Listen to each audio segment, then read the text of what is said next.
Lumobo na sa 1.4 million pesos ang benepisyong ibibigay ng PhilHealth para sa mga breast cancer patient. Katumbas yan ng 1,400% na paglobo kumpara sa 100,000 piso lang na benepisyo noon. Paliwanag pa ng ahensya, maging ang mga kalalakihan ay covered din ng dagdag na benepisyo. Ang balitang A to Z mula kay Ian Maghanoy.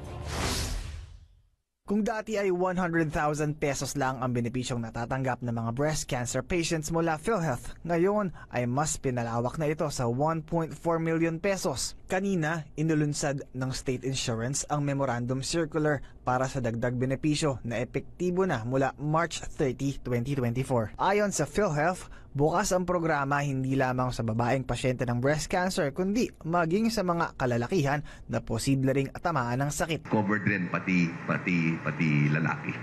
So for both po. Kung hindi pa ho naka-register, magre-register lang po yung patient. They can there's what we call immediate eligibility naman po. So they can avail naman. Sa patient, it is not taxable to patient, but it is directly paid by PhilHealth to the health facility or yung contracted health facility.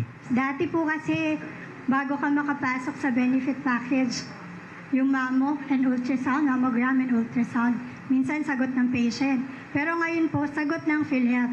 Especially sa mga pasyente natin na yung malalaki na yung bukol. Kasama na sa naturang benepisyo ay ang bayad sa hospital room at board fee, bayad sa gamot, laboratory exams, operating room at professional fee. Sakop rin maging ang surgery, chemotherapy at diagnostics hanggang sa stage 3 breast cancer. Nasa 21 contracted hospitals naman sa buong Pilipinas ang pwedeng makapagserbisyo ng naturang benefits. Kabilang ang East Avenue Medical Center at Philippine General Hospital sa Maynila. Mababa dati yung package, 100,000 pesos only, and it's not an attractive amount, especially for private hospitals. But with 1.4 million, I think the amount itself will attract more hospitals, especially including private hospitals. Ayon sa Philippine Institute for Development Studies, nasa 27,000 na breast cancer patients ang naitala sa bansa kada taon. Isa sa bawat 3 rito o 9,000 pasyente naman ang namatay dahil sa naturang sakit.